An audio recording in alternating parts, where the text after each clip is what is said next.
ତାଙ୍କୁ ଚେତାବନୀ ଦେବା ସହିତ ତାଙ୍କ ଉପରେ ସ୍ୱାଦ ରେଷ୍ଟୁରାଣ୍ଟ ଉପରେ କେଉଁଭଳି ଭାବରେ କାର୍ଯ୍ୟାନୁଷ୍ଠାନ ଗ୍ରହଣ କରାଯାଇପାରିବ ତାର ବ୍ୟବସ୍ଥା ମୁଖ୍ୟମନ୍ତ୍ରୀ କରିବେ। ନହେଲେ ଛାତ୍ର କଂଗ୍ରେସ ରାଜରାସ୍ତାକୁ ଆସିକି ମୁଖ୍ୟମନ୍ତ୍ରୀକୁ କେନ୍ଦ୍ରାପଡ଼ା ଜିଲ୍ଲାରେ କୌଣସି ଗୋଟିଏ ନିର୍ଦ୍ଦିଷ୍ଟ ମନ୍ତ୍ରୀକୁ ଭାରତୀୟ ଜନତା ପାର୍ଟିର ବିଧାୟକଙ୍କୁ ବିଜୁ ଜନତା ଦଳର ବିଧାୟକଙ୍କୁ ପୁରେଇ ଦେବ ନାହିଁ। ପରବର୍ତ୍ତୀ ସମୟରେ ଲୋ ଆଣ୍ଡ ଅର୍ଡର ସିଚୁଏସନ କ୍ରିଏଟ ହେଲେ ସେଥିପାଇଁ କେବଳ ଦାୟୀ ରହିବେ ମୁଖ୍ୟମନ୍ତ୍ରୀ ଏବଂ ହୋମ ଡିପାର୍ଟମେଣ୍ଟକୁ ହାତରେ ରଖିଥିବା ନିଜେ ମୋହନ ମାଝୀ ମହୋଦୟ। ମୋ କେନ୍ଦ୍ରାପଡ଼ା ମାଟି ସିଦ୍ଧଶ୍ରୀ ବଳଦେବଜୀଉଙ୍କର ମାଟି। ଏ ମାଟିରେ ଆମେ ବିଗତ ଦିନରେ ଦେଖିଛେ ବହୁତ ଥର ଏଠି ଅଶାନ୍ତି ସୃଷ୍ଟି ହେଇଛି, ଏଠି ହିଂସାର ବାତାବରଣ ସୃଷ୍ଟି ହେଇଛି। ଆମେ କହି ରଖିବା ପାଇଁ ଚାହୁଁ 2024ରେ ବିଜୁ ଜନତା ଦଳର ପରାଜୟ ପରେ ଏଠି ରକ୍ତମୁଖା ହୋଇପଡ଼ିଛି କେନ୍ଦ୍ରାପଡ଼ା ବିଜେଡି। ଏଠି କେନ୍ଦ୍ରାପଡ଼ା ବିଜେଡି କେନ୍ଦ୍ରାପଡ଼ାକୁ ଅଶାନ୍ତ ରଖିବା ପାଇଁ ଚାହୁଁଛି। ଏ ଯୋଉ ବ୍ୟକ୍ତି ଦୁର୍ବଚରଣ ସାହୁ, ଏ ବ୍ୟକ୍ତି ବାରମ୍ବାର ପରାଜିତ ବରଣ କଲା ପରେ ଯେତେବେଳେ ଗଲା 5 ବର୍ଷ ହବ ବିଧାନସଭାକୁ ଆସିଲେ, ତାପରେ ଏଠି କେନ୍ଦ୍ରାପଡ଼ାରେ ଯୋଉ ଭିତରକନିକା ଅଛି, ସେ ଭିତରକନିକାରେ ସ୍ୱାଦ ବୋଲି ଗୋଟେ ଅର୍ଗାନାଇଜେସନ କଲେ। ସେ ଅର୍ଗାନାଇଜେସନକୁ ଯେତେବେଳେ ବିଜେଡିର ଗଭର୍ଣ୍ଣମେଣ୍ଟ ଚାଲିଥିଲା, ଦୀର୍ଘ ଦିନ ଧରି ସେ ସଂସ୍ଥାରେ ସେ ସ୍ୱାଦ ହୋଟେଲ ଭିତରେ ପ୍ରତିଦିନ ଲମ୍ବା ଲମ୍ବା କାର୍ ଲାଗୁଥିଲା ରାତି ଅଧରେ। ସେ ବାବଦରେ ମଧ୍ୟ ଛାତ୍ର କଂଗ୍ରେସ ଜିଲ୍ଲା ପ୍ରଶାସକକୁ ଅଭିଯୋଗ କରିଛି, କିନ୍ତୁ ଯେହେତୁ ତାଙ୍କର ସରକାର ଥିଲା ସେ ସମୟରେ ତାଙ୍କୁ ଘଣ୍ଟ ଘୋଡ଼ାଇ ରଖାଗଲା। ଏବଂ ଆମେ ଆପଣଙ୍କୁ କହି ରଖିବା ପାଇଁ ଚାହୁଁ, ଯେଉଁଭଳି ଅବସ୍ଥା ହେଇଛି କୁସୁମାରେ, ଯେଉଁଭଳି ଅବସ୍ଥା ହେଇଛି ସାରା ଓଡ଼ିଶାରେ, ଏମାନେ ସରକାରୀ ଜମିକୁ ସରକାରୀ ସଂସ୍ଥାକୁ ମାଡ଼ି ବସି ନିଜର ସେଠି ଆଧିପତ୍ୟ ଜାହିର କରୁଥିଲେ, ନିଜର ମୋଟା ଅଙ୍କର ଟଙ୍କା ରୋଜଗାର କରୁଥିଲେ। ସେ ଅବସ୍ଥା ମଧ୍ୟ ଘଟିଛି କେନ୍ଦ୍ରାପଡ଼ା ଭିତରକନିକାରେ। ସେଠି ମଧ୍ୟ ସ୍ୱାଦ ବୋଲି ଗୋଟେ ରେଷ୍ଟୁରାଣ୍ଟ କି ଗୋଟେ ହୋଟେଲ କରି ଏମାନେ ଦୀର୍ଘ ଦିନ ଧରି ଟଙ୍କା ରୋଜଗାର କରୁଥିଲେ।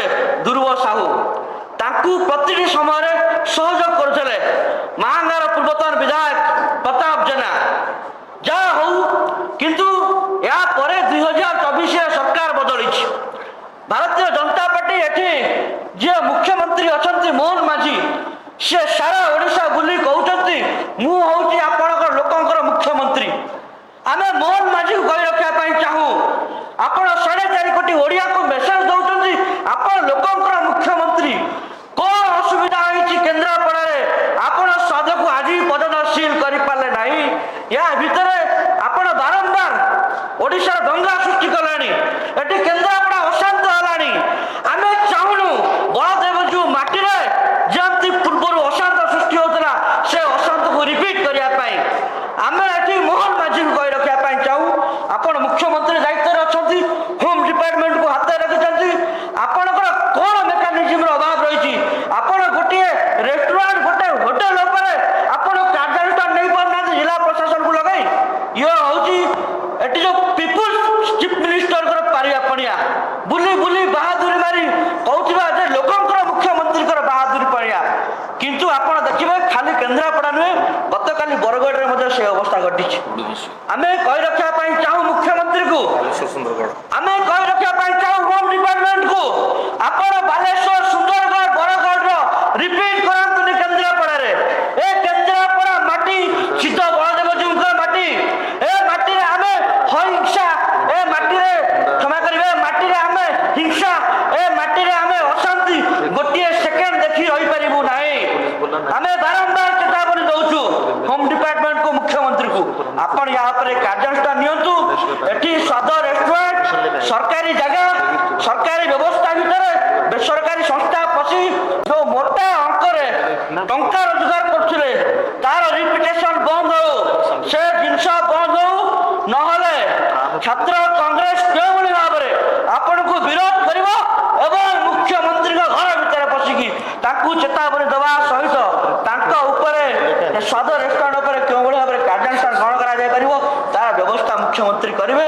ନହେଲେ ଛାତ୍ର କଂଗ୍ରେସ ରାଜରାସ୍ତାକୁ ଆସିକି ମୁଖ୍ୟମନ୍ତ୍ରୀକୁ କେନ୍ଦ୍ରାପଡ଼ା ଜିଲ୍ଲାରେ କୌଣସି ଗୋଟିଏ ନିର୍ଦ୍ଦିଷ୍ଟ ମନ୍ତ୍ରୀକୁ ଭାରତୀୟ ଜନତା ପାର୍ଟିର ବିଧାୟକଙ୍କୁ ବିଜୁ ଜନତା ଦଳର ବିଧାୟକଙ୍କୁ ପୁରେଇ ଦେବ ନାହିଁ।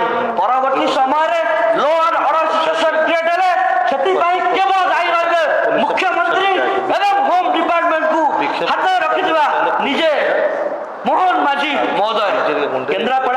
ଆମେ କୌଣସି ପରିସ୍ଥିତିରେ ଏଠି ହିଂସାର ବାତାବରଣ ଅଶାନ୍ତ ହେବା ପାଇଁ ଦେବୁ ନାହିଁ। ସେ ପର୍ଯ୍ୟନ୍ତ ଆମେ ମୁଖ୍ୟମନ୍ତ୍ରୀଙ୍କୁ ମାତ୍ର 48 ଘଣ୍ଟା ସମୟ ଦେଲୁ। ମୁଖ୍ୟମନ୍ତ୍ରୀ 48 ଘଣ୍ଟା ଭିତରେ ସେ ସମସ୍ତ ଅଭିଯୁକ୍ତ, ଯେଉଁ ଅଭିଯୁକ୍ତ ସଭାପତି କହୁଥିଲେ ଯେ ଛାତ୍ର କଂଗ୍ରେସ ସଭାପତି ଉପରେ ଆକ୍ରମଣ କରିଛନ୍ତି, ଏଠି ମୁଖ୍ୟମନ୍ତ୍ରୀ ବୁଲି ବୁଲି କହିବେ ମୁଁ ହଉଛି ଲୋକଙ୍କର ମୁଖ୍ୟମନ୍ତ୍ରୀ, କିନ୍ତୁ ଜଣେ ବିଜୁ ଜନତା ଦଳର ବିଧାୟକ, ସେ ବିଧାୟକଙ୍କର ଭାରତୀୟ ଜନତା ପାର୍ଟି ସରକାର ସହିତ କଣ ନେକ୍ସସ୍ ଅଛି, କଣ ନେଗୋସିଏସନ ଅଛି, ଯାହା ଫଳରେ ଆଜି ପର୍ଯ୍ୟନ୍ତ ମଧ୍ୟ ବିଜୁ ଜନତା ଦଳର ବିଧାୟକ ଦାଦାଗିରି ଦମନଗିରି ଜାରି ରଖିଛନ୍ତି ଛାତ୍ର କଂଗ୍ରେସର ସଭାପତି ବିଭୁ ପ୍ରସାଦ ଜେନାଙ୍କ ଉପରେ।